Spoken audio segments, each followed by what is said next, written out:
L'Auditori de Barcelona ha acollit el concert de l'alumnat del projecte Entre Cordes que l'Escola d'Arts en Viu desenvolupa a l'Escola Pepa Colomer en el marc del programa d'Interseccions. Ha estat amb 3 sessions on els infants han compartit escenari amb l'Orquestra Simfònica de Barcelona i Nacional de Catalunya.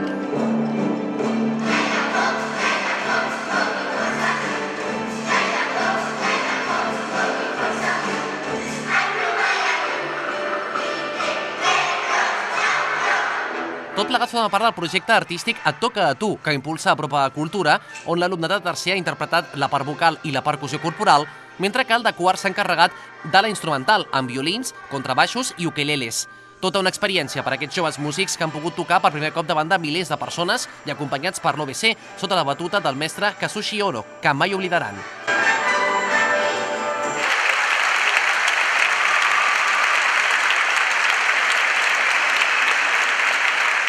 Me siento muy alegre porque es la primera y lo hemos hecho muy bien.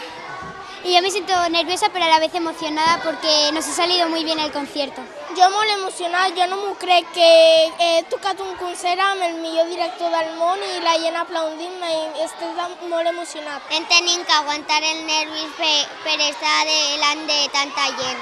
Muy bien, ha sido la experiencia brutal, algo que es o sea, algo que no puedes olvidar, es un recuerdo y una experiencia súper brutal. Y es una emoción muy grande cuando estás ahí y te sientes vivo.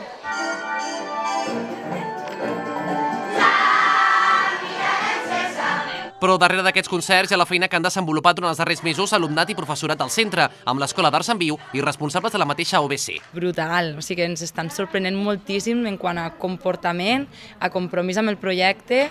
Les obres no són gens fàcils perquè, clar, és un tipus de música més propera al segle XXI, però música contemporània clàssica, que no el que estan acostumats ja a cantar normalment o a tocar, i clar, els costa, o sigui que han fet un esforç molt gran i això per a ells ha estat un aprenentatge a nivell musical, però sobretot a nivell personal i a nivell grupal. És la d'ajudar als nens i nenes i, evidentment, a la seva mestra, donant eines de recursos vocals, de tot el que significa cantar, posar aquesta obra realment en concert i també pensar en el moment de la interpretació a l'auditori. No és que ho cantin a un teatre petit o al teatre de l'escola, sinó que és unes altres dimensions, tant de veu com de saber estar i del so que sentiran, no? De tota l'orquestra, en aquest cas de tota l'OBC, que implica cantar també sobrepassant el so d'una orquestra.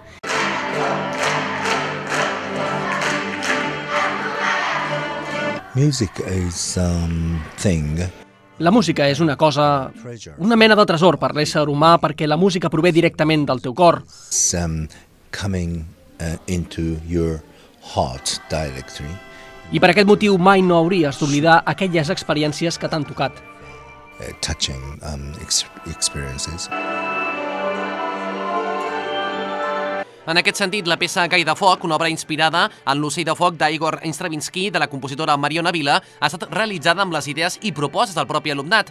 Precisament, el tret més destacat d'aquest projecte és aquesta comunió amb què es reforça la importància de generar xarxa. Aquest projecte tan global es treballa tota una part competencial dels alumnes des de tots els àmbits, no? Des de totes les competències, perquè hi ha una part que realment és molt teòrica o molt instrumental, que és aquesta part de la música, de treballar una peça i tocar-la, però després hi ha tota la part de comunitat, de valors, de participar d'una cosa tots junts i de que si no hi som tots no funcionarà, no? I que si no estàs tu el projecte no el podem tirar endavant, no? Tant els que canten com els que toquen s'adonen que quan ells toquen o canten sols no té la mateixa força, quan estudien a casa amb els videotutorials i tot això, no té la mateixa força a quan ho fem aquí. Ahir em deien en un assaig, és que pone los pelillos de punta, em deia una nena. És que posa els pèls de punta, clar. Dius, és que això és molt important que ho sentiu, perquè és la força del grup, és la força de la comunitat.